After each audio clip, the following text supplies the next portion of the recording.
today. I've got two of my good friends here. Both of you I've known for years now, which is great. So I've got Andrew Zaccoli, and then I've also got Steve Sigmund, and I'll let them say hi and who they're from. But before we kick that off, what we're going to talk about is maybe one last missing puzzle piece that we haven't talked about, which is building and scaling your cybersecurity and revenue teams. And so this is going to be a lot of fun. We got super technical and nerdy in all the right ways with Matt and with Jason. But now we're going to shift gears into growth, which I think we all want to grow. Everyone here want to grow? So I got two folks here that are awesome and really going to dive into that. So Andrew, I'm going to start with you. You want to say who you are, a little bit about Lockstep, your journey, your role, all that good stuff. Sure. And I'll use the mic. My name's Andrew Zaccoli. I live in Atlanta, Georgia, and I've spent the majority of my career working in the managed services channel. Primarily in medically focused MSPs, but I've also done some financial services. And over the course of 14 years, I've worked in 4 different scaling, equity-backed, primarily MSPs. So we've gone through many merger and acquisitions, and have done a lot of integration work and everything that you need to prepare, a service team to scale. So I've worked in client services. I've been a technical engineer. And then I'd say about 5 years ago, I started to get really serious about cybersecurity. So I'm here to talk about anything operational that complements Steve's talking points from the sales side of the house. Yeah, so my name is Steve Sigmund. I'm our Managed IT Growth Director for Vitus Technologies. We are out of Cincinnati, Ohio, and had a long, I guess you could say long, over 20 years of sales experience. Had a unique situation come to me back in 2017 to start a sales department for an MSP. And at that time, we were roughly 8 million, maybe just shy of 8 million. We had 6 individuals on the team, 5 of them through client success, account management. And the growth opportunity that the owners, our leadership saw was the new logo opportunities out there. And only having one specialist in what you would call the net new sales world. And fast forward now 7 years, you'll hear a lot about our story. We're a $30 million company with roughly 26. I think we just hired our 27th in the Department of Growth, which consists of net new for new logo only, our hunters, and then client success, which is our farmers, our VCIOs, our strategic technical account managers. So. Awesome. And so my job's pretty easy. I just get to sit back and let them talk and maybe pull out a couple things, but also peel questions out from y'all. So we're going to have time for that. And so what we're going to do today is we're going to format this in multiple revenue bands. So we're going to start with the sub 5 million. If you're an MSP today and you're you just started yesterday and haven't made $1 yet, which I know is not true for any of you, all the way up to 5 million, what does growth mode look like? What do you focus on? What are mistakes that you made? What are things that you would do again? What are things you do differently? And then we're going to shift a little bit into 5 to 10 million, and we're going to kind of take each band and go upward from there. So this is going to be awesome. So let's get us on the playing field to kind of begin through this. And let's talk a little bit about founder-led sales is kind of a huge part of the beginning of this. And then I want y'all both to just start talking through this 0 to 5 million. Yeah, and I can get us kicked off.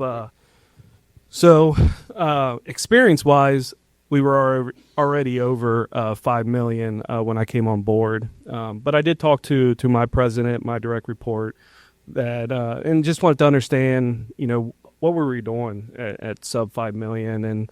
And you are correct. A lot of sub 5 million, typically you have executives or owners out there selling. Very rare, though, do you have them prospecting. They're waiting for referrals, client referrals, sometimes employee referrals. That's typically how they grew the business. And they did a good job. But, when talking with Jeff Loeb, who's our president, he said, we were really, really good at taking care of the client. And I would say majority, if not all MSPs are. Their client focus, service support focus, but typically didn't have the sales or business type mind to grow the business for new logo. And he actually hired a specialist, not really a sales professional, but someone that if a referral came in, they could send them out, hook them up with a VCIO, and hopefully, earn the business. I will say one thing that he led me to believe is he would have hired a sales professional earlier on as he was reaching that $5 million mark, which probably had accelerated the growth that we saw later on. We would have got to that point a little bit quicker. But yeah. Yeah, and to service that revenue, sub 5 million, your owner, your founder is probably also your service manager. Towards the higher end of that 5 million, you're probably delegating some of those things to a lead tech, or maybe you're still doing some of that yourself. But it's a chaotic experience from an operational side at that level, just because you probably don't have all the structure in place yet to really grow and scale efficiently. So you have a technical team, maybe you have a dispatcher, you probably don't have your first service manager yet, but that's kind of where it starts. And I will add on things that I've seen, especially in peer-to-peer groups. A lot of the times they're structured where their account manager, maybe it's the VCIO, a strategic technical account manager, whatever you may call it, who they're responsible for client retention. They're responsible for growing their client MRR, project sales, but they're also responsible for net new quotas. I've seen that a lot, and it's difficult. One thing I learned fairly quickly in my 20 years of sales experience, most people are going to be a good farmer or a good hunter. A lot of times, and there are out there or individuals out there that they're good at both. It definitely exists, probably a little bit more than a unicorn, but it's difficult. And one thing I learned early on in the MSP world is our account management, our VCIOs, they have a lot on their plate with those clients. And that's always going to take precedent before new logo quotas. And sometimes you say quota and it scares them. So we learned that it's difficult to play both roles. And I think that's why, early on in your career, you can look for sales professionals. And for us, Jeff, he was looking for a sales professional that could come in and actually start selling, and then also behind the scenes start looking at what's this going to look like, what's a sales department's going to look like, how's it going to be structured, what's the process. Yeah. So maybe a couple more things to ask. Let's talk. So Matt and Jason talked a little bit about your ICP, especially from a cybersecurity side of the house. But I think now's a good chance to start talking through when you're a younger MSP and you're smaller, starting to hone in on an ICP is great. I mean, I know in the early days when you're in that, trying to get to that first 1 million and 2 million, any customer is a good customer. It's like, do they have dollars to put in my wallet? Then that makes them a customer, and they're a good one. But eventually we shift and we start to say, well, everyone can't be good. So walk me through a little bit of that, Steve, and then Andrew, follow up on that. Yeah, so target client profile is huge as you start to this growth. For us, and we saw it, for me being in sales, someone who likes me, someone who wants to give me money, especially on a monthly cadence, yes, bring it on. I don't care what you're wanting us to do. We'll figure it out.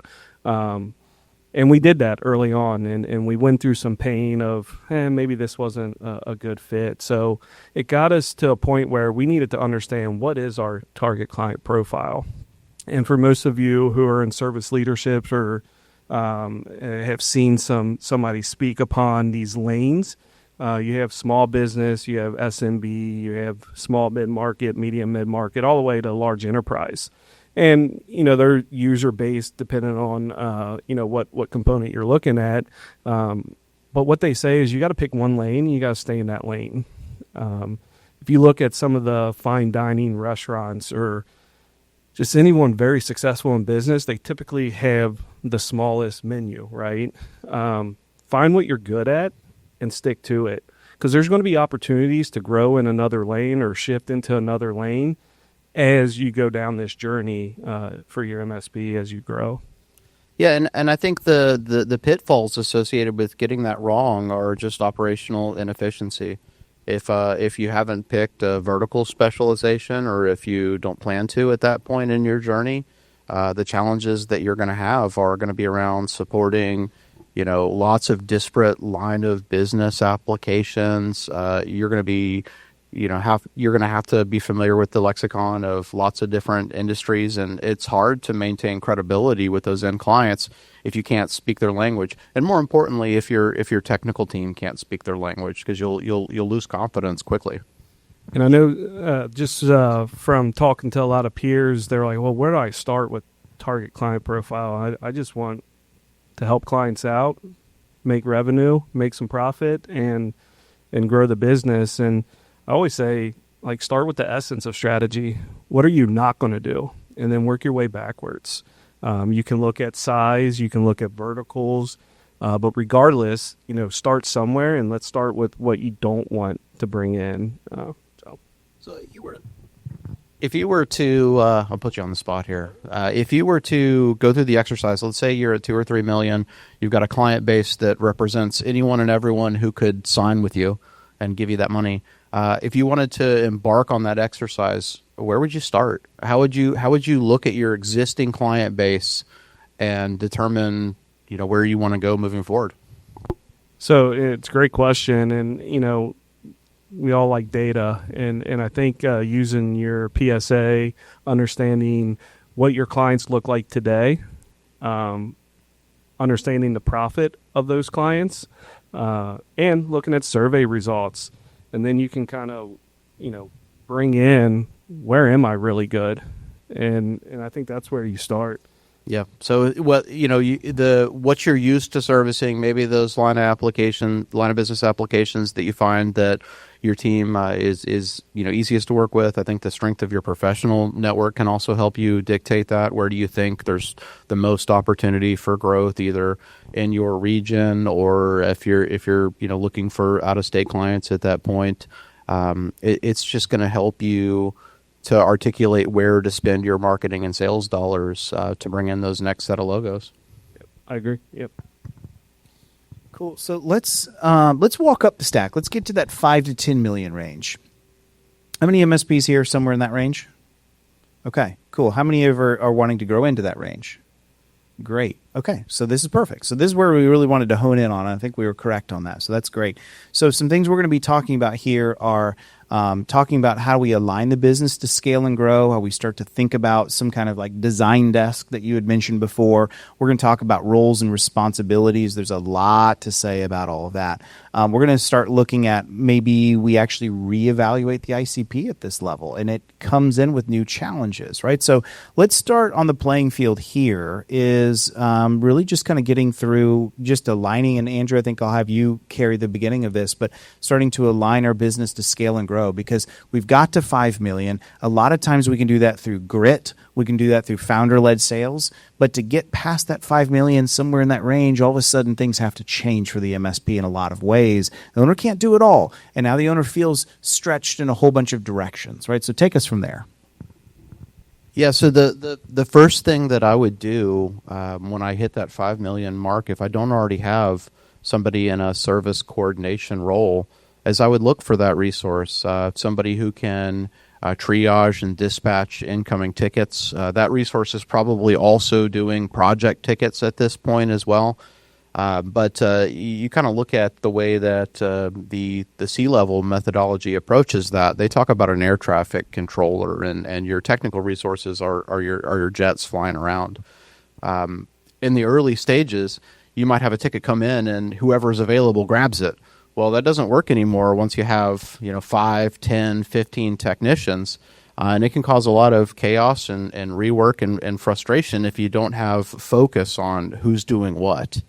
So having someone who can take your incoming requests, your incoming incidents, and get those to knowledgeable people, it's probably pretty informal. You probably don't have a skills matrix at this point, or you don't have that functionality built out in your PSA to auto dispatch. But somebody who knows that team is pretty easy to do if you're all in one location. And then as you get towards the top of that range from a maturity standpoint, Your lead technical resource, who's probably also doing projects as well, they probably can't carry that service management burden any longer as that team starts to grow and you have more and more technical resources. So I'd say by 10 million, you really need to think seriously about having a dedicated service manager on your team to have oversight over the technical resources as well as the dispatching and your triaging functions as well.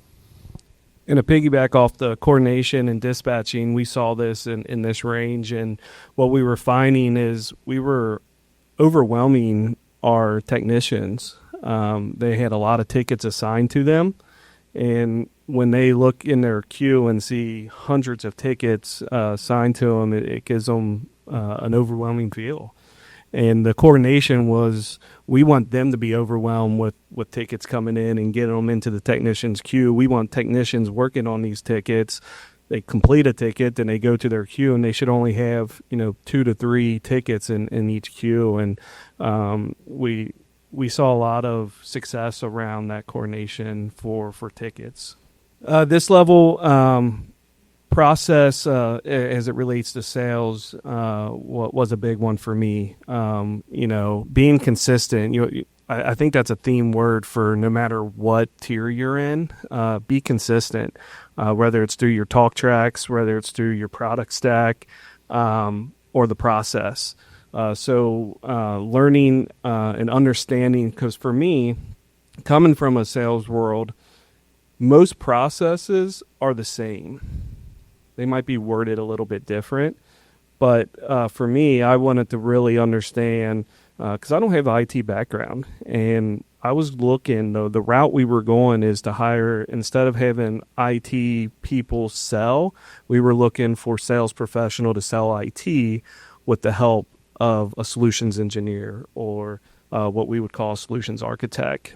And for me, it was more, okay, what's this process going to look like? And you hear of the 5-step process. I think ours is 7, because we, at the beginning, add a pre-sales process, and that's really your prospecting, your call campaign list, what that's going to look like. In the sales world, you always hear it's all about quantity, it's all about activity, it's all about calls, how many are you going to make? And that is true. But when it comes to MSP or any service, it really comes down to the quality of that list. And knowing your TCP, your target client profile, helps you generate that list for the size of the organization, maybe the vertical. So now when you're actually calling on your list, you're calling what we believe, at least what we can control at the beginning, a qualified candidate or a qualified company to do managed services. But I led that as solution architect is a big piece for us, and they come in at the assessment. So the sales professionals out there gaining the relationship.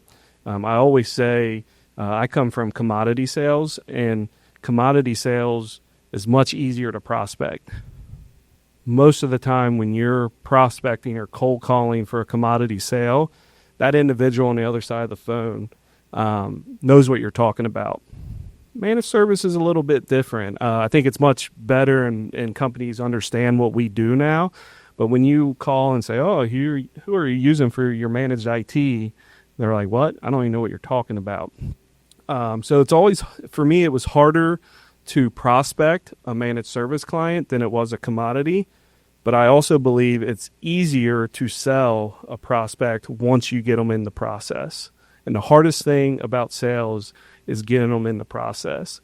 What most people don't realize is it could take 1,000 calls or outreaches to get that 1, 2, maybe 3 opportunities in the process. But once we get them in the process, now we're going into managed service IT talk, and how are we going to do that? And for us, it was hiring that solutions architect who goes along the journey from step 3 in our process, which is the assessment, all the way to closing.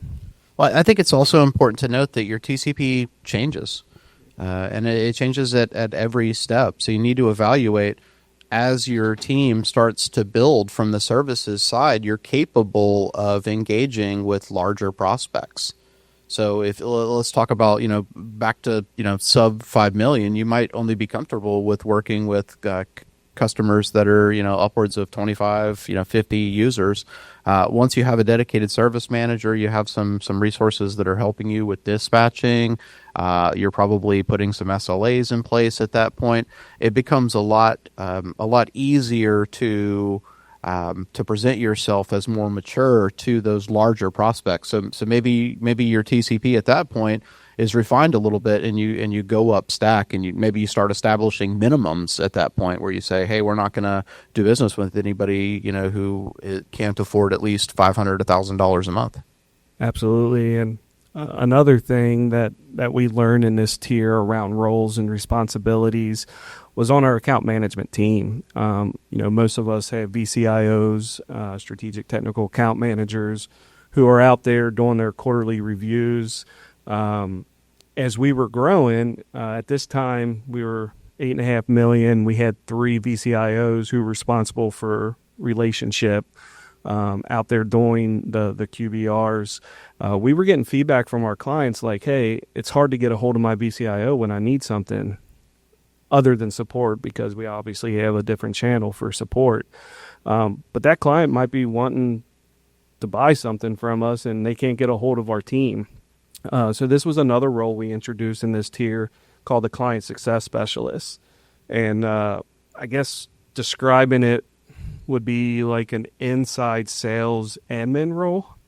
But more importantly, it was someone who was in front of their computer that can be reached at all times. So we aligned the client success specialist with our account managers. It was another resource for our clients to be able to get a hold of. If it was something simple like they need a new laptop or just one of our standard firewalls or switches, they were able to quote it in the quoting tool and didn't have to wait for the VCIO to be ready to do that. So it allowed us to just be more efficient, but also be able to respond to our clients' needs. And that was a game changer for us. So any other roles that you would point to that MSPs need to be thinking about as they're coming into this revenue band that have to be split out and dedicated that you haven't mentioned yet?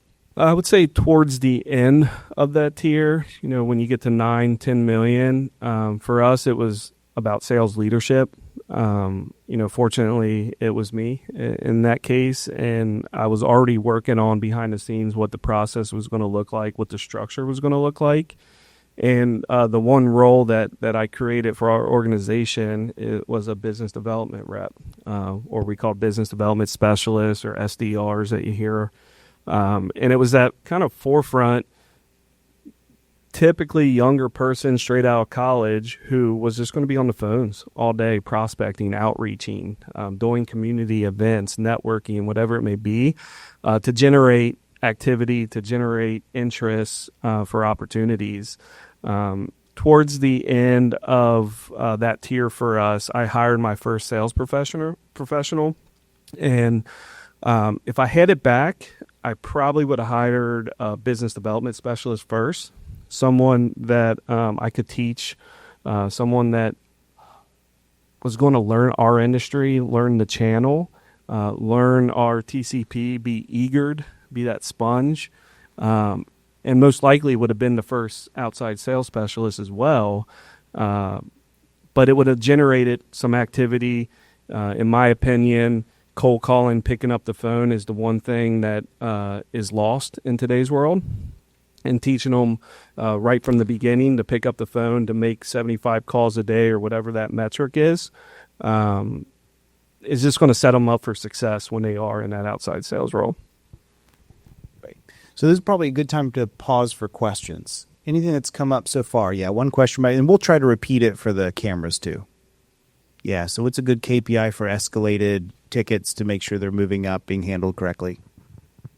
So there's multiple threads you can pull there. I think as you're managing ticket life cycle, as your team starts to get bigger, you can look at the first contact resolution as is a good indication of where escalation needs to occur, and how well trained your level 1 resources are. I always try to target 75% or so first contact resolution.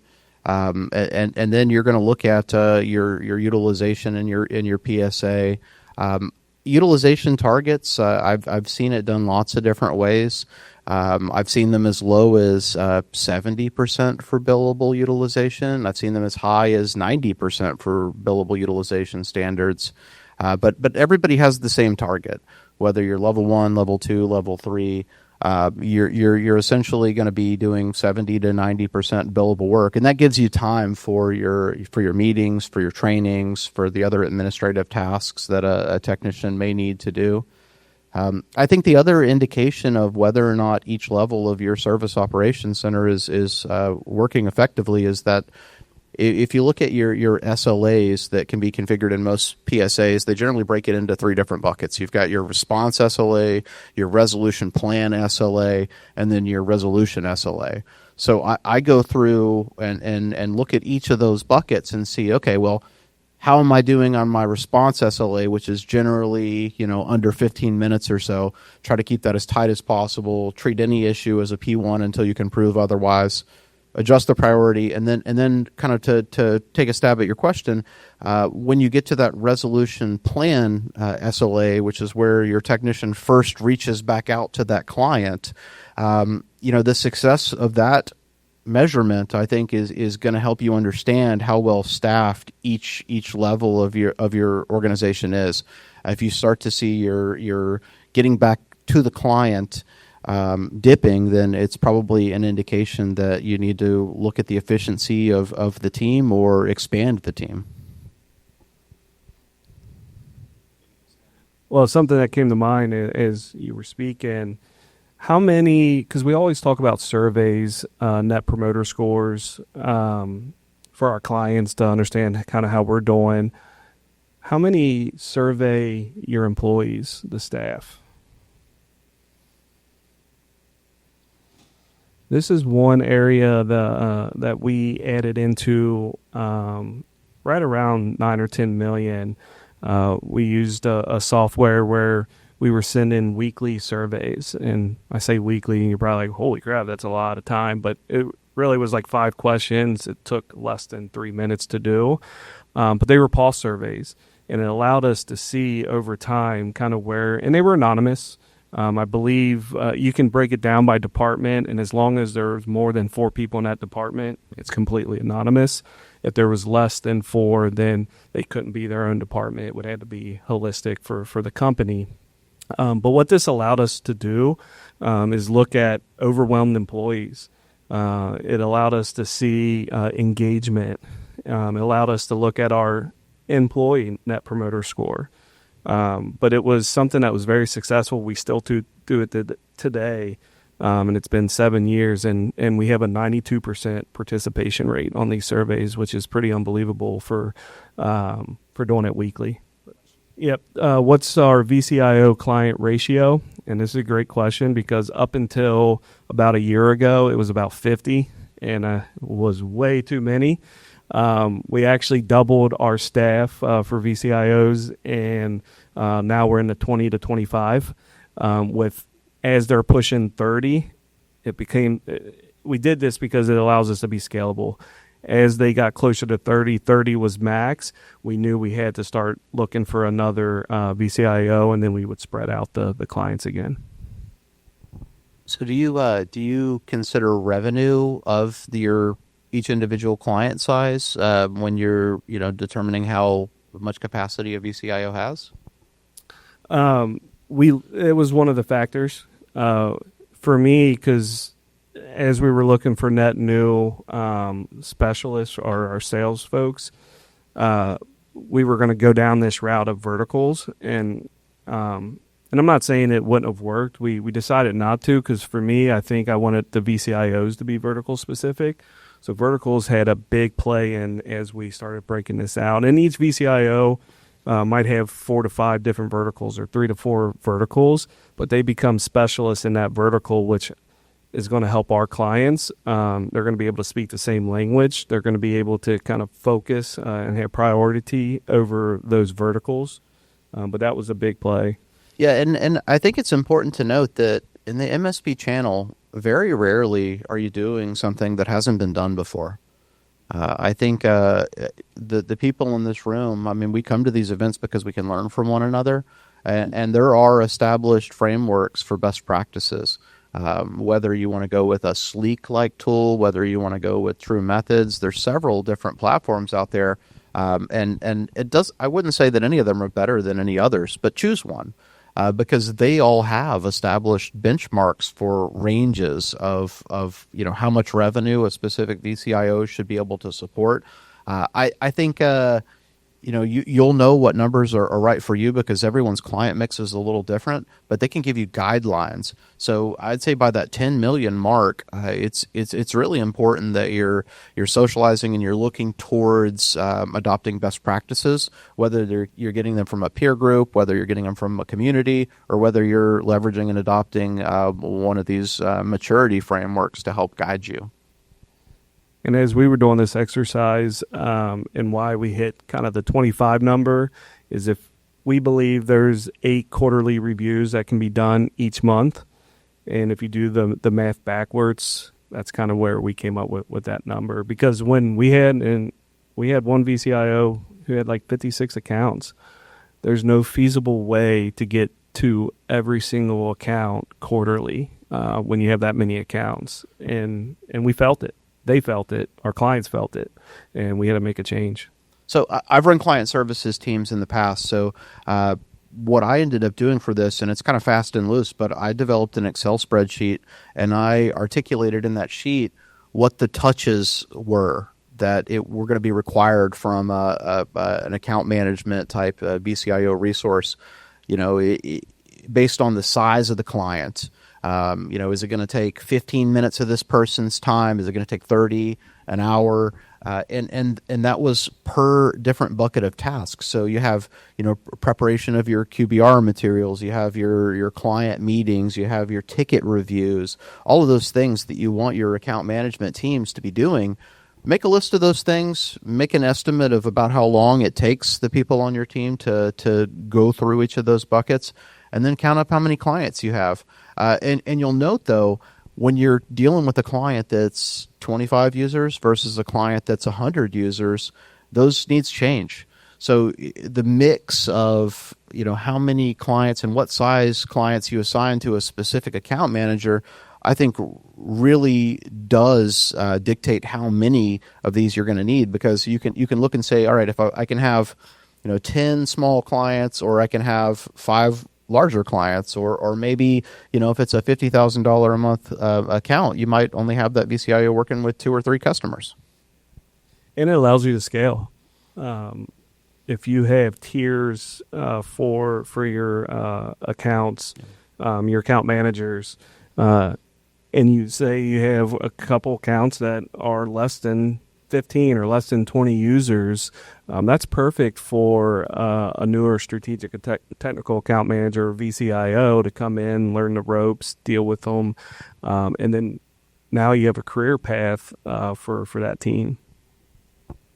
Yep, great question. It's what are we typically looking for? Experience, background as we're hiring a new VCIO.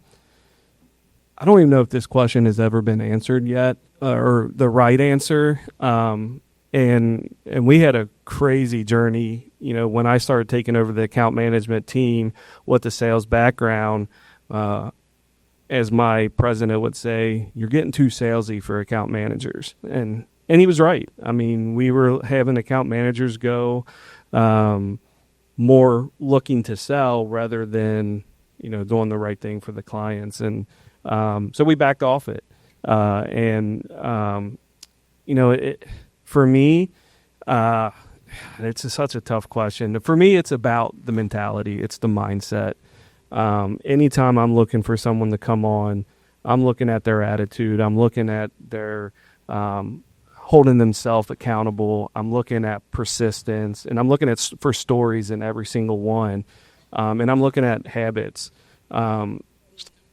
But I do want them to have some kind of technical background. It doesn't have to be a full-out CIO, IT manager type background, because which we'll talk in the next tier, one of the roles that we added was a solutions engineer. for each VCIO who was going to be the technical personnel. But I'm looking for hospitality, client responsibilities, relationship builders, but also a little bit of technical background. I mean, the more technical and they have check off all those things I mentioned, the better. But first and foremost, I'm looking for the person, their attitude, their success stories when I bring somebody on. I'll add on to that because I've had experience hiring them from the outside, and I've also had experience building them. So you can always search for folks that have worked in the channel before at other managed service providers. That's the easy button. You're going to pay a little bit more for that. But when you're looking to hire those resources from inside across 4 different MSPs, it's been the same equation. I look for the level 2.5, maybe the level 2 resources that are the ones that are already on your team, helping convince them to upgrade that old server. The person who comes to you and says, "Hey, I got off the phone with this client and they need some new switching. Can you help me put together a quote?"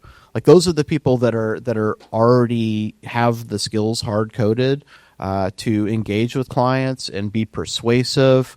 And because they're coming from a technical background, they tend to not be as salesy, and therefore they're gonna be able to maintain or earn that trust a lot easier than anyone else. Can I have some hot takes? Is that okay? So some hot takes on this, and I bet Luis will agree with me on this. We'll see.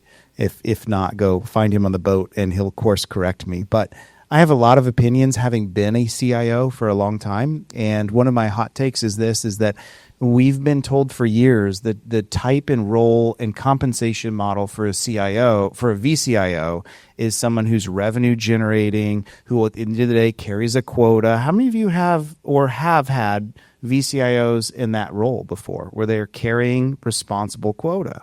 Maybe we don't want to raise our hand because I'm about to throw out a hot take, but I saw a few raise. So here's the problem with this. At no point in my life as a VCIO was I ever incentivized on anything doing with this. So that led me into, sorry, Pam, didn't mean to drop you there. That led me into my next question, which was, so who are those that are training our VCIOs to be VCIOs? No one that's ever been a CIO before. I'm like, Houston, we have a problem here. It seems like to me the people that are being trained to be VCIOs have something to sell. And because I have something to sell, I'm coming into my client relationships, knocking on the door saying, "Hey, it's me, Wes, your VCIO. Don't ask me what that means because I don't know either. But I have this new thing I want you to buy from me." And now from day one, we have set ourselves up in an adversarial relationship with the client. And if you don't think that's true, here's measurements that you can use to see if that's true. Does the client meet with you? Are they actually eager to meet with you? When we say a QBR, meaning quarterly, do they meet with you quarterly? If they blow you off, you have a problem. If they stick you into an office manager or some gatekeeper, you have a problem. I don't mean maybe once, that's fine because something blew up. But you should use some KPIs like that to say, am I actually communicating value? And if you're discovering that you're failing on some of those 2 basic KPIs, you need to reassess how you're talking to your client. And if you are coming to them saying, "My name is Wes and I have the new thing to sell you this month, and that's why we're meeting. And by the way, here's a bunch of printer tickets that we solved for you," and drop them on the desk and say, "See, we did a great job. Now buy this thing." Watch their hands fold. Watch them pull back from you. Watch them say, they're smart. They're business owners. They're not in it for a conversation in which you're just going to sell them something. And so, Steve, you said something brilliant. You heard him say, we pulled back from that because we started to recognize it's making us adversarial. Now, that doesn't mean you can't sell a new thing, but that means what we need to do is align where they're trying to go as a company and what strategy they want to go fill. And our job as the VCIO is to say, I'm going to help you get there. So much so to say, I'm going to steal from my friend's Net Lynch, who's one of the best VCIOs I've ever met in my life. She's like, I will literally get in between my company, my MSP, and the client to protect them and say, not yet. We're not doing this thing yet. I got this to finish. So then that brings up a question I'd love for y'all to talk about a little bit of how do we incentivize VCIOs to be doing the right thing? And there's a lot of ways you can do that. So I don't think there's a hard and fast rule, but I think it's helpful for us to really reevaluate what that looks like for us so that we're doing it in the right way and setting ourselves up to succeed as an MSP, not fail. Yeah, I'll kick us off. Yeah, there's a lot of ways to incentivize them. I can tell you the way don't incentivize them is commission deals. To your point, they should not sell something to make money. They're selling something because it's the right thing to do for the client. It's where they need to be. You said a word that my team probably gets sick of me saying is alignment. You got to have alignment with your clients. And for us, the way we look at it is we have gates. All of our VCIOs are getting bonuses. The bonuses are also based off their salary, so it's more consistent, more easy to budget for the account management team. And for example, some of our gates, there's 4 gates that we look at. 2 do have some revenue tied to it because it is part of their responsibility. And 2 is around client satisfaction. One of them being, their QBRs. And I want to challenge, I keep saying QBR. We don't use the acronym QBR. Personally, I don't like QBR because what we're actually presenting to the table is more than just a business review. I don't like the word review in there because we're rarely focusing on the review of the account. Yeah, there might be some things. Here's how we're doing. Here's some SLOs or SLAs that we've hit on. Here's some survey scores over the last 6 months. But these are forecasting future strategic.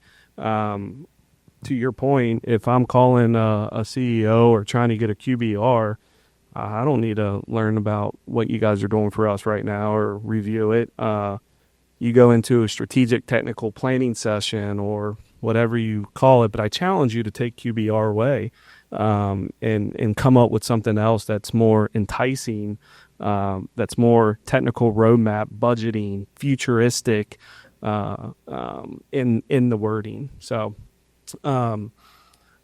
so we have our what we call TAPS, technology alignment and planning sessions.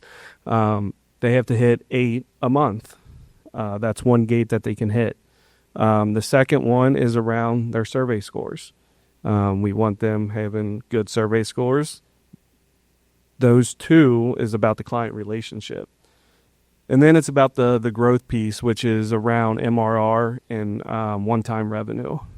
So we're not looking to add MRR every month. They just can't lose MRR every month. Yeah. So if there is a client that they've lost or a service that they lost, then they better have something to be more than what they've lost. So we're looking at that as a MRR piece, and then one-time revenue, and we go by the 65% rule. So I think this is out there. You've probably heard it, but for every $1 that you charge a client monthly, you should be able to sell 65% or 65 cents a month. So that's the number we look at for projects. Yeah, and we did it a little differently. Across the MSPs that I've worked at, what's been really typical is that we'll have an MBO component of their salary, their bonus that typically equates to around 10%, and we broke that down to Net Promoter Score, because we know that for the clients that VCIO is working with, what's really important is that that's a referenceable account and that the client is happy. If you get that right, everything else falls into place. They're going to need to, engage in technology initiatives just to keep the business running. So you're going to have that growth. So we never assigned any revenue growth targets to VCIOs, but we did do revenue retention. So we would give them a target that was in line with our kind of management level objectives for revenue retention, and then we do the Net Promoter Score. Those are the 2 big ones. And client touch points would also be a good one, I think, for anyone to consider. The 8 per month, I think that kind of makes sure that they're doing the right things to achieve the outcomes. And for us, my service managers and my VCIOs both have NPS score related to their bonuses. So I found that helps encourage them to play together on one team rather than point fingers, because they're both going to get hit if that client isn't a fan. And one thing we changed with surveys, after every support ticket, we would send out surveys. It wasn't really telling the story, though, for our VCIOs or account managers. So we actually do a quarterly, what we call pulse relationship survey. And we have to identify our main point of contact in the account, any VIPs. So this is going to owners, executives that we're sending out quarterly to understand kind of the pulse where we are in a relationship.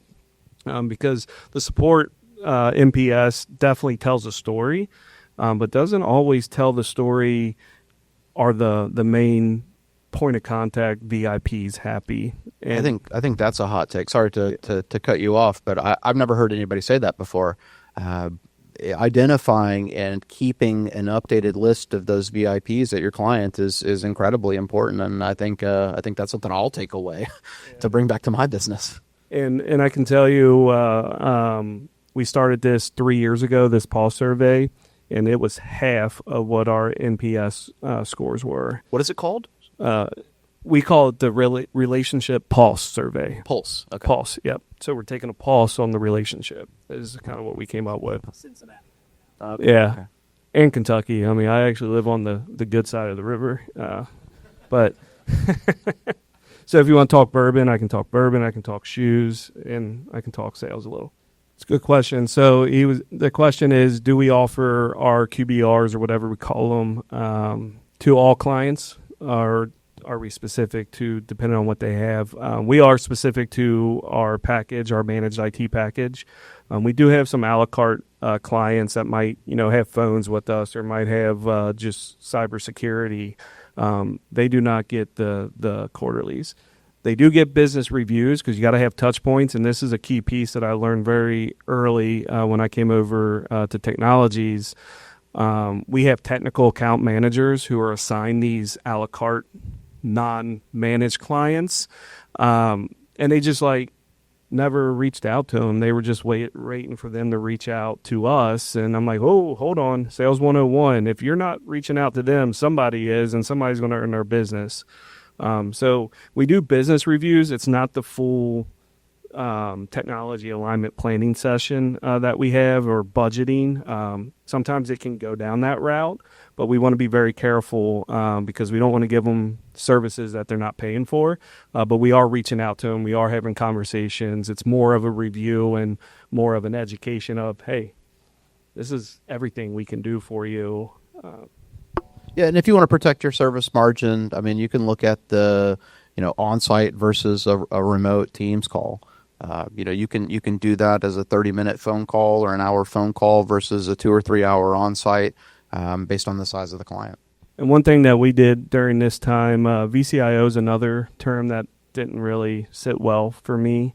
I can talk all day why, but one, virtual means fractional, and fractional CIO services just didn't align with what we really want to accomplish for our accounts. So that's why we went to that strategic technical account manager, and then we aligned them with the solutions engineer. But we do have, if you look at our managed IT package, we have a line item that says VCIO services with technology and alignment planning sessions. What we learn is VCIO is more of a deliverable instead of a one role or responsibility or title from one person. And our VCIO services is your client success team. It starts with that strategic technical account manager along with the client success specialist. Then now we're adding in a solutions engineer, and then your support system, which through our help desk, through our TAC, through our NOC, that creates your VCIO service. And we'll have time for more questions towards the end, but let's step up to that next band. So we've kind of gone through the sub 5, kind of getting into that world, going from 5 to 10. So now let's talk about 10 to 25. And Steve, I want you to kind of start with this, where we do talk about dedicated sales leadership. Walk us through starting there, and then we'll continue to get into some more things around what some of the structure of our folks might look like there. Andrew, you talking a little bit about flood zones, wind tunnels. I really like what you mentioned there on that analogy, and then we'll kind of go from there. Yeah, so right at about 10 million is when I took the first management role, and more of a sales leader. I hired at this point my second managed service specialist, and started to create the department. Also hired my first business development specialist, and now inside of the sales department we had different departments, right? Sub departments. And that was a key piece because I don't think we said this, but I think it's very important. One of the reasons we were wanting the owner and that executive out of the selling role is as your MSP is growing, there are so many things that owner and the executive team needs to be doing. You need to get them out of the day-to-day business and get them more on the business and out of in the business. And that's kind of what we did for the sales leadership. We were backing me away of being in the business, going having conversations. I still did ride-alongs. I still went out with my team when they needed me with larger accounts. But it was more proactive in sales strategy for me, and really kind of putting a vision of what this is going to look like. And those are the two key roles. We had our outside sales role, which we call managed service specialist. And then we had that inside development role, the business development specialist. Yeah, and I'll just say congratulations for making it above 10 million. Lots of MSPs, hang it up and decide to sell and exit by the time they get there because it's so stressful. I think Wes reminded me of the floodplains and wind tunnels. You'll find that when you put new improvements in place or you make investments in additional team members, they will create more efficiency in your overall service organization. Like when you bring that service manager in, you'll see that it's really a lot easier to retain revenue, and you'll see a reduction in client service issues that are related to service delivery. And then now that you're retaining more revenue and things aren't falling off the back of the bus, then you're going to see your growth come in spurts. As you get to the point where maybe those SLAs are starting to get tight around your triaging incoming tickets, you might hire your third or your fourth client experience dispatch type role just to make sure that you're looking at ticket life cycle. This is also the biggest time in my mind to really start focusing on operational maturity and service margin on a per agreement level. You're probably putting a tool in place at this point, an MSP CFO, Cognition 360, any of those type of platforms that are going to help you measure individual agreement profitability. ConnectWise can do some of that reporting, so can Datto, but I've found that those kind of centralized tools do a better job and make it easier to mine that data. That's where you start seeing, okay, for this specific client, 20% of their tickets are coming from this specific part of their technology, and now you're going to drum up professional services work as a result. So the investment that your service manager is making in analyzing that data is going to help you drive more business. It's also going to help create happier clients because you're starting to get more and more proactive. Yeah, and I thought that was well said. And another word I love, proactive. But one of the things we saw that we struggled with in this tier was my responsibility was growth still, but it was on the net new side and the account management side. And we talked about it early on where, you got your hunters and farmers. Well, I got my farming department, which was the account managers, and then the hunting department on the net new side. But as we were growing, we were hiring more people, more on the account management side.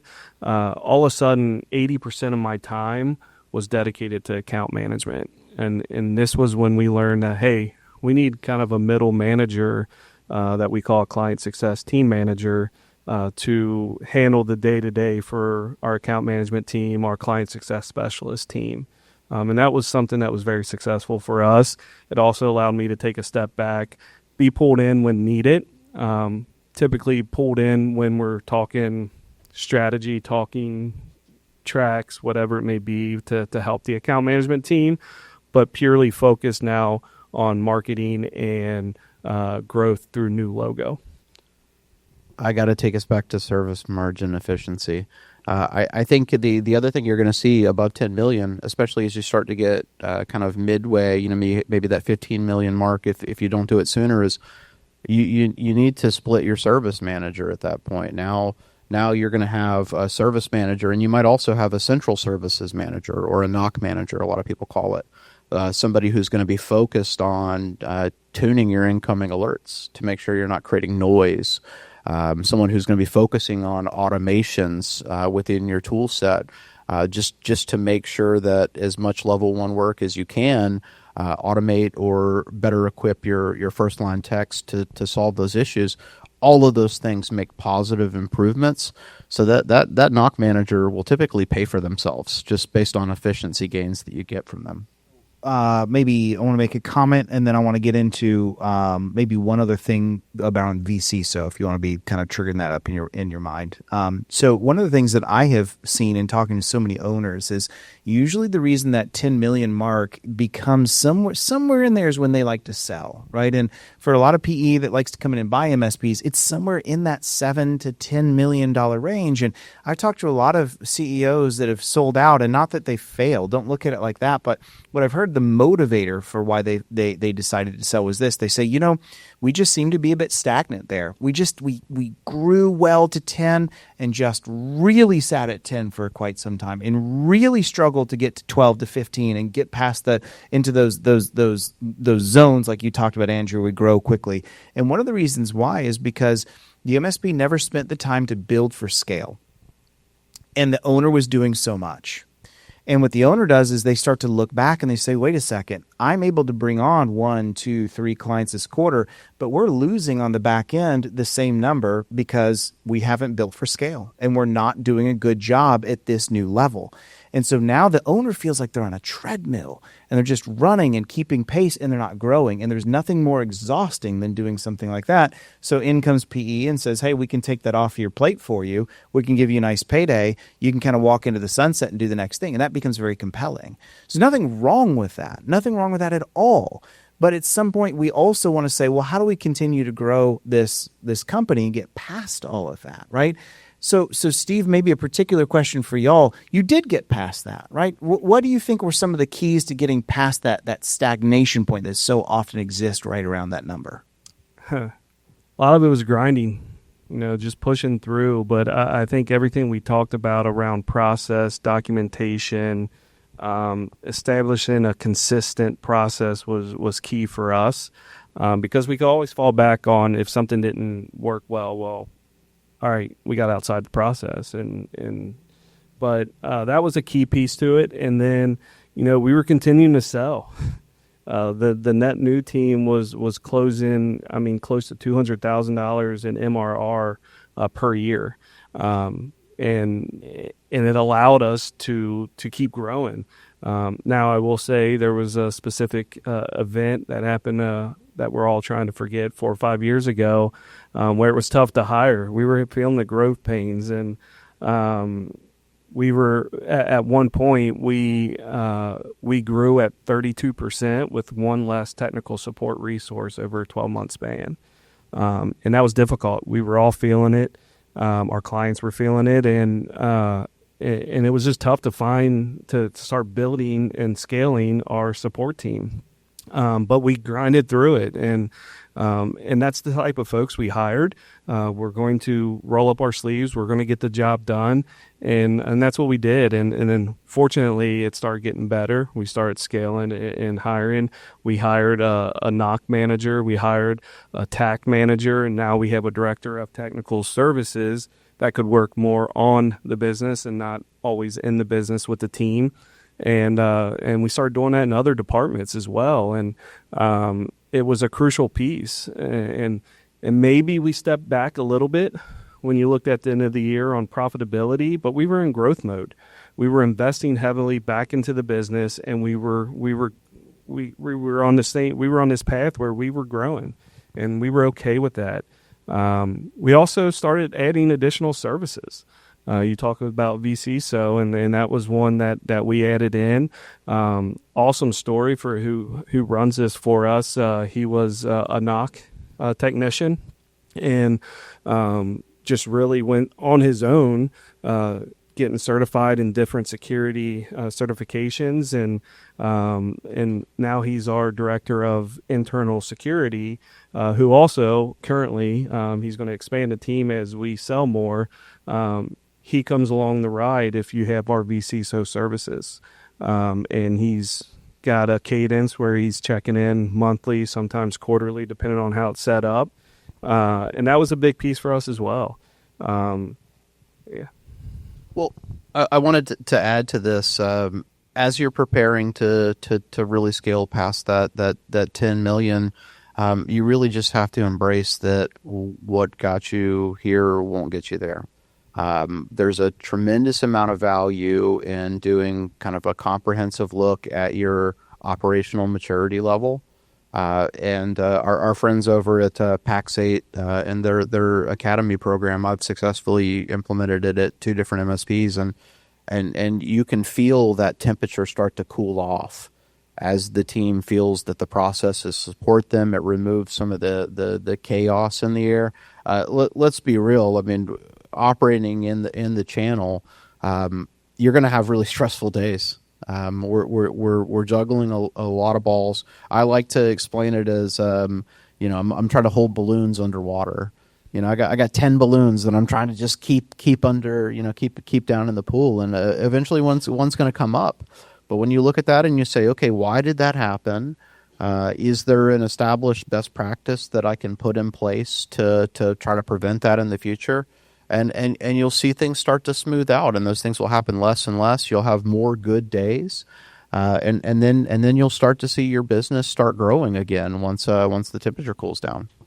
Yeah, and I think I was telling you at lunch today that I always say selling a commodity is a little easier than selling a service.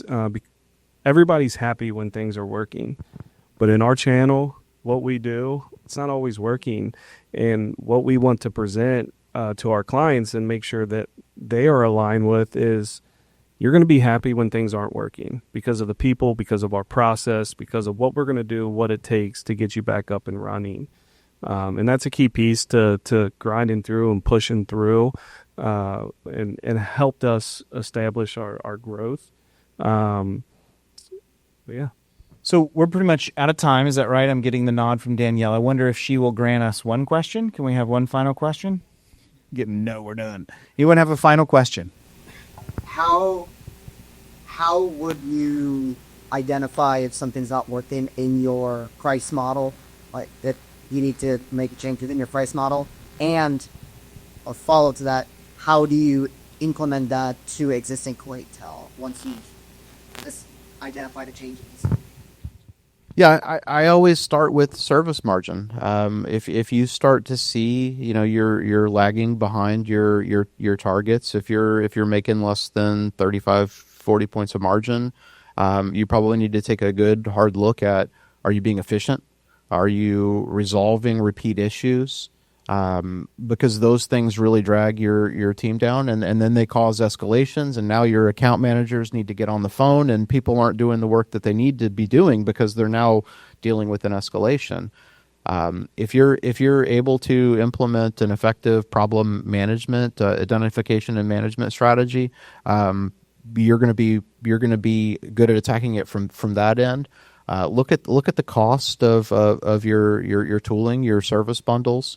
Make sure that you're negotiating that well with your vendors. And a lot of people go into their peer groups and they do bulk buys to get even better pricing.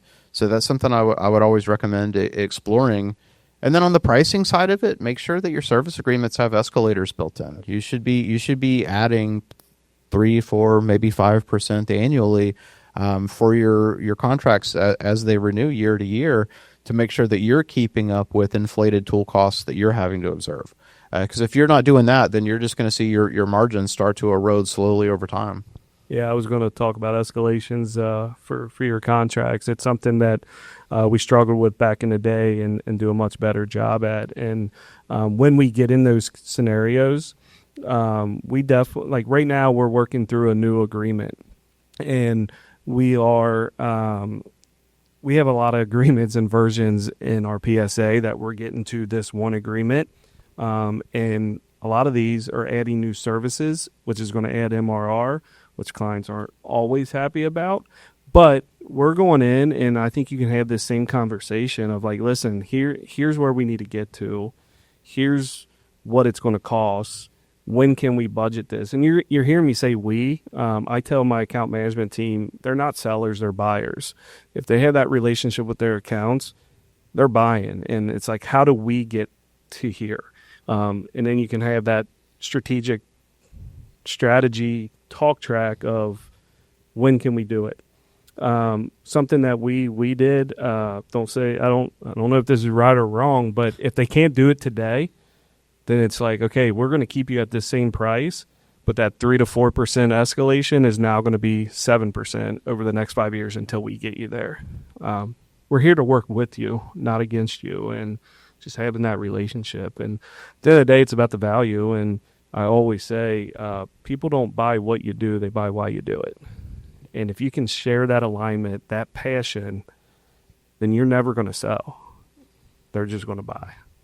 Yeah, and I've parachuted into a lot of managed services organizations to help solve these types of problems, and I found a lot of cases where, you know, there are end clients that have really terrible all-in seat prices, like just unacceptable, and rather than, you know, ejecting those clients to the competition, I've effectively put strategies in place to say, look, client, you're paying 75% under market. I don't even need to get you to market. I need to get you much closer. So we're going to go over the next 2 years, and I'm going to institute a quarterly price increase over that whole runway. And even at the end of that term, you'll find you're still, you know, closer to market, but you're not paying more than you'd be paying your competition if you left me. But I'm going to give you this runway and say, here are the dates that these price increases are going to happen. And oh, by the way, you're going to be on a new service bundle, which is going to add more value and add additional protections and more efficiency. But this isn't optional. We need to do this because our costs keep rising. Love that. This has been awesome. So I know, Andrew, you're going to be on the boat. I know, Steve, you will not. But so grab some questions from Steve if you have them now. Also, Jason will be on the boat. Matt will be on the boat. Zach will be on the boat. So if you've just good conversations you've had through the past couple days, we'll be there. Love to chat with you, answer more questions. Hope this has been good and helpful for you. And definitely grab these, gentlemen. Thank you so much for your time. It's been awesome. We didn't even get to the 25 to 50 million or the 50 and up, but I guess that's okay. We didn't think we would either, but we had it just in case. So it's been fantastic, and thank you all so much.